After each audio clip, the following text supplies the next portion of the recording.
Olá, estamos inaugurando Fala Sério, o programa que fará, ou agora faz, com que políticos falem seriamente. E hoje inaugurando com um político que fala sério, que tem um comportamento sério, um histórico sério, Tidei de Lima. Tidei, fala do Tidei de Lima, o político. Eu queria saber de você o seguinte: você iniciou sua carreira política quando, como deputado federal? Eu queria saber com quantos votos? Renato, primeiro é uma satisfação muito grande estar aqui, participar desse programa, Fala Sério. Quero dizer para você e para os nossos amigos que eu sempre falei sério. Né? Por isso mesmo. Nem por isso deixo de contar algumas piadas de vez em quando, mas sempre a gente fala sério. Eu comecei a minha vida pública como líder estudantil, como a maioria de políticos começaram. Eu fazia faculdade de engenharia aqui na antiga fundação em Bauru e eu fui eleito presidente do diretório acadêmico Prestes Maia em um ano muito quente da vida política do país, que foi 1968. O golpe militar foi em 64, até 1968 o país viveu uma semi-democracia. Né? Aconteceram algumas eleições diretas para prefeito de capitais, para governadores. Naquele tempo as eleições não eram coincidentes. Então havia estados que faziam eleição em um ano, outro estado em outro ano e assim por diante. E nesse período de 64 a 68, a ditadura militar foi derrotada várias vezes em estados importantes, como Rio de Janeiro, Rio Grande do Sul. E aí começou-se, em 1968, um grande movimento. E os estudantes, naquela época, eram a vanguarda desse movimento. Né? E eu, como presidente do diretório acadêmico aqui de Bauru e posteriormente eleito presidente da executiva estadual do estudante de engenharia, que congregava todas as faculdades de engenharia do estado, eu estive participando desses movimentos, né? As passeatas em São Paulo, as greves, enfim, toda a mobilização existente no país era, naquele momento, liderada primeiro pelos estudantes, depois pelos sindicatos. Né? Então, nós estivemos à frente dessas manifestações todas e foi assim que eu comecei a minha vida política. Eu depois me formei engenheiro civil, acabei prestando um concurso no DR e passei. Era para tomar posse em São Paulo, mas eu jogava basquetebol. E era aqui da seleção de Bauru uma das figuras razoavelmente boas. Né? E aí houve um movimento entre os esportistas aqui. Eu já tinha ido para a seleção paulista, já tinha sido vice-campeão brasileiro, né? Juvenil, depois fui convocado para a seleção paulista adulto. Então eu tinha assim uma participação significativa na seleção de Bauru. E aí houve um movimento entre os esportistas e eu acabei indo trabalhar como engenheiro na Prefeitura Municipal de Bauru, junto com o arquiteto Jurandir Bueno Filho, que era o diretor do escritório técnico. E eu ocupei o cargo de superintendente do escritório técnico. Quando chegou 1974, nós já tínhamos passado o período do Médici, que foi um terrível período, não é? Em 1974, com a ascensão do Geisel ao poder, e ele sentindo que era impossível viver eternamente na ditadura, ele então lançou uma fala política de distensão da situação. Gradual. Lenta e gradual. Né? E aquilo acabou tendo condição de encerrar a fase de censura nos jornais e na televisão. Né? E aí passou-se a ter programa de televisão político ao vivo. Não era gravado como hoje, era ao vivo. O cidadão ia lá no estúdio e falava. E não teve censura. E a oposição, então, passou a ganhar a opinião pública, né? E eu, então, em 1974, me filiei ao MDB. Ao MDB, que era o caminho institucional para a luta contra o regime autoritário. Haviam dois partidos, é isso? Arena e MDB? Arena e MDB. Isso. A Arena era a situação, né, e o MDB era a oposição. Né? E você tinha também o pessoal de oposição que optou pela luta armada. Certo. Pela luta de guerrilha. E aí então eu optei por ir pelo caminho institucional, me filiei no MDB e depois participando no MDB em 1978, né, eu participei em 76, 76 foi um ano de eleição municipal, né, e aqui em Bauru eu participei da campanha do MDB, não como candidato. Eu era convidado para fazer discurso nos palanques, né, do MDB, e o pessoal gostava do que eu falava e me chamava. E eu era funcionário da prefeitura. Uhum. Até que um dia o pessoal aqui da Arena reclamou para o governador do estado, que era o Paulo Egídio Martins, que chamou o prefeito municipal da época, o Edmundo Kobe, e disse: você está abrigando um comunista lá na sua administração. Esse comunista vai aos palanques e critica o regime. E ele, então, inocentemente, o doutor Edmundo era uma pessoa pura, disse: mas qual comunista que eu estou lá?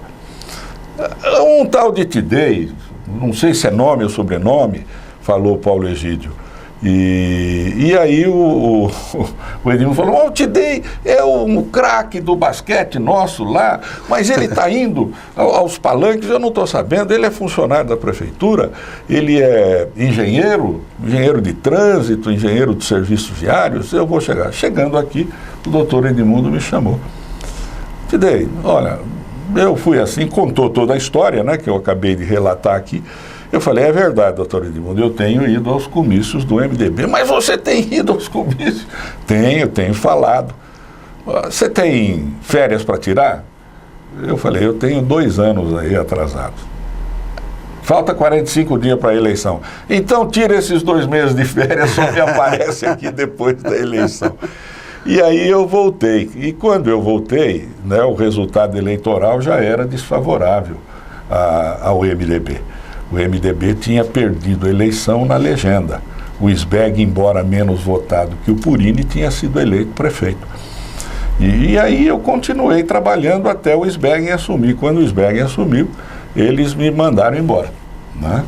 Mas eu tinha feito um bom trabalho como engenheiro de trânsito aqui, acertamos muita coisa no trânsito e na área rural também. Então houve um certo... não pode mandar embora, não sei o quê, uma coisa desse tipo assim. Mesmo assim, eles mantiveram a minha demissão e foi aí que eu já tinha me preparado e fundado uma construtora, que era a construtora LR, junto com amigos, né, e eu fui trabalhar na iniciativa privada. Quando chegou 78, eu continuei militando no MDB e o MDB não tinha candidatura aqui a deputado federal. Nós queríamos que fosse o Isaías da IBEM, que tinha sido o vereador mais votado em 76, o Isaías não quis. Queríamos que o Purini fosse o federal, para o Mussa Tobias ser o estadual, porque o Mussa Tobias tinha sido vice do Purini em 76, e o Mussa era naturalizado, não podia ser federal, mas o Purini não quis ser federal e falou: não, eu sou candidato a estadual. E aí estava chegando a fase de registrar as candidaturas e não tinha candidato. Aí o Gasparini falou: Tidei, você tem que ser candidato, você precisa ser. E o Gasparini acabou me convencendo. Era como você pegar o sapo, né, e botar do lado da lagoa e não querer que o sapo pule na água, não é verdade?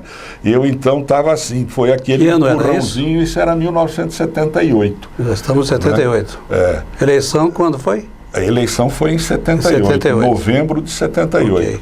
Eu aí então aceitei e sentamos o Gasparini, o Purini, eu, e nós acabamos estabelecendo uma campanha que pudesse ser feita com os recursos que a gente tinha, né, que eram poucos. E nós acabamos tendo sucesso.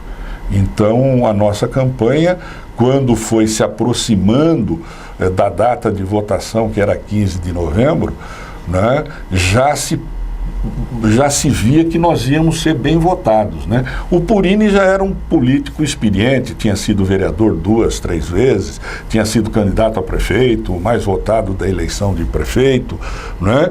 E eu então era uma novidade, né? O Franciscato, pelo outro lado, junto com o Abraim, né? O Franciscato já era deputado federal, tinha sido eleito em 74, né? Você tinha também um outro deputado de Bauru que pretendia ser candidato, mas tinha mudado para presidente, para Araçatuba, que era o Maurício Toledo, né? Mas tinha votos aqui, certo? O Abraim Dabos era deputado estadual e tinha um trabalho muito grande desde 1970, quando ele foi eleito a primeira vez. Então era uma dupla forte, Abraim Dabos e Franciscato, dono de jornal, dono de rádio, né?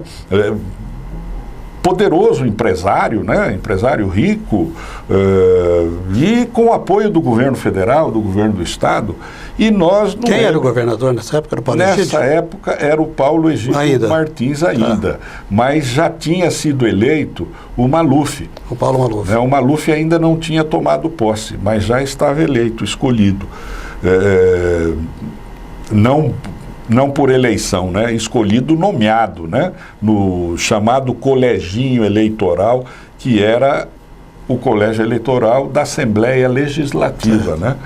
E ele acabou derrotando o Laudo Natel, que era o candidato do Palácio do Planalto. E aí, dá posse para o Maluf, não dá, acabou, evidentemente, o Maluf sendo escolhido. E a nossa eleição, então, foi uma eleição de palanque, de discurso, de mensagem, de conversa. Para você ter uma ideia, nós aqui em Bauru, naquele ano, fizemos 62 comícios. Não teve bairro de Bauru que nós não tivéssemos feito um comício. Aonde? Em cima de um caminhão com 2 cornetas, um sistema de som pequeno, né?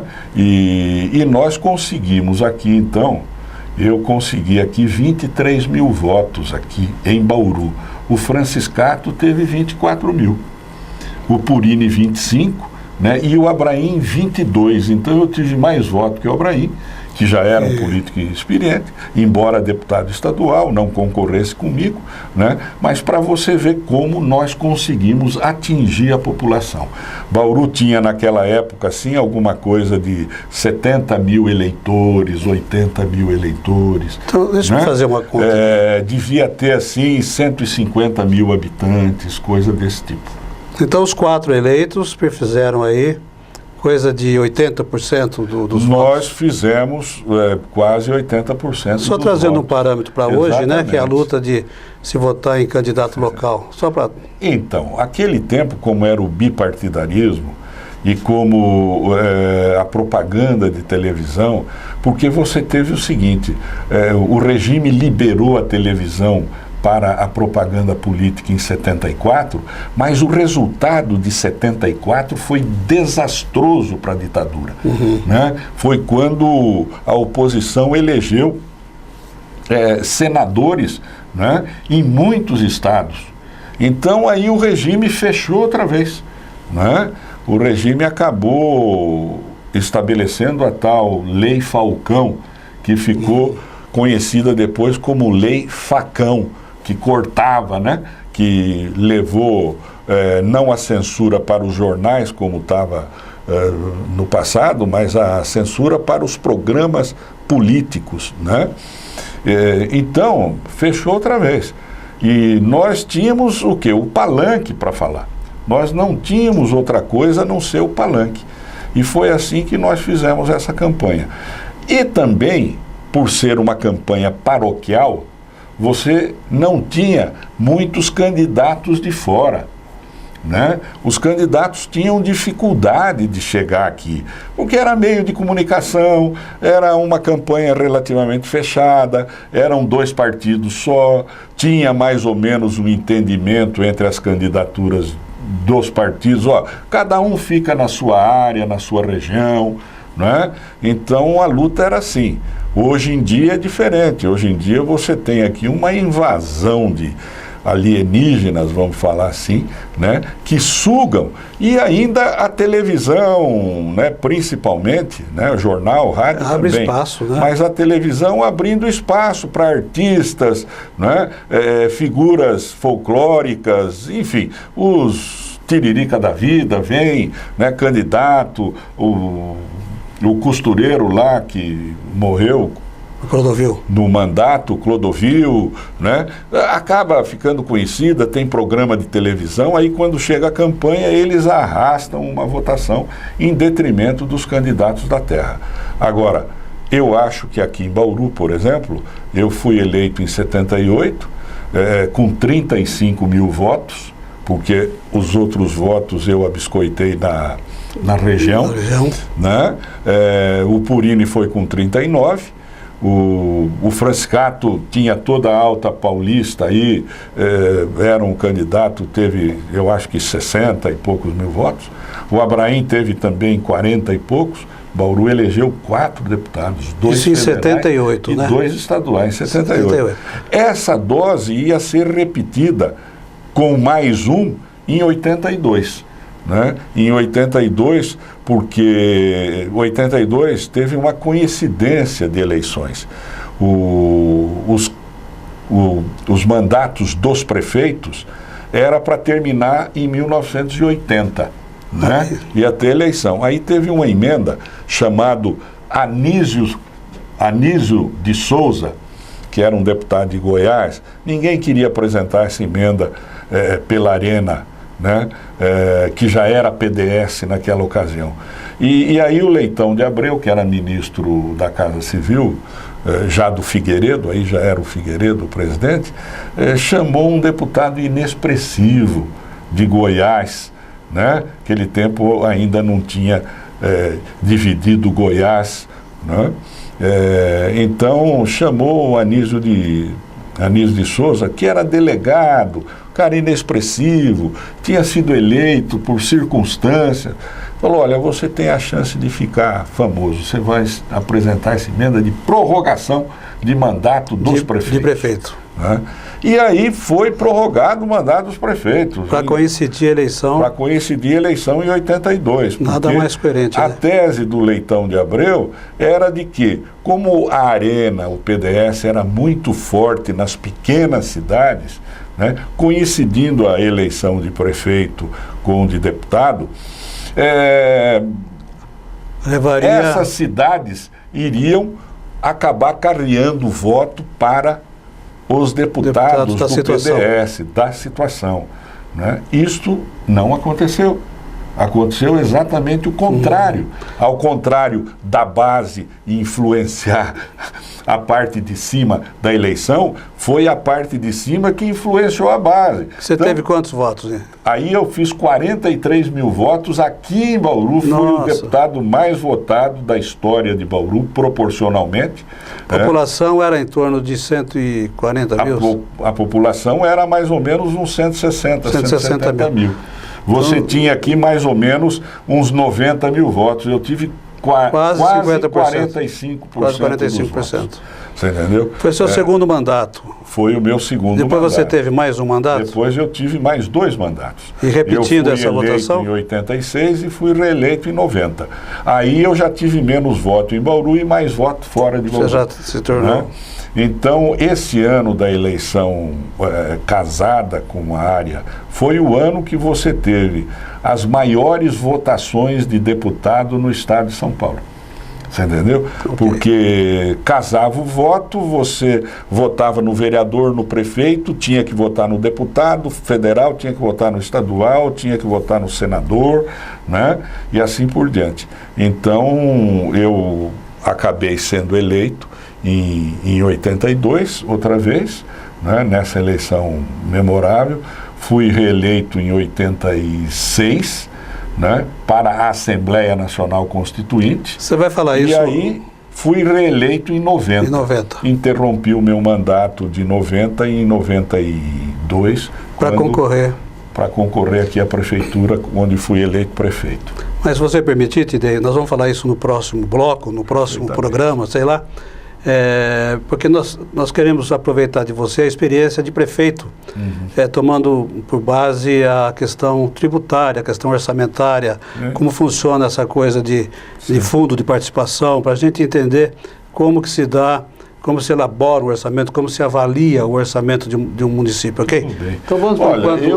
eu estou vendo aí esse suco aí. É um suco de manga da Herbalife. Herbalife? É um dos nossos patrocinadores. E eu estou com a garganta já muito seca aqui, acredito até que as pessoas já perceberam. Eu queria brindar você, o primeiro convidado do Fala Sério, no Herbalife. E saúde, saúde e saúde. Saúde.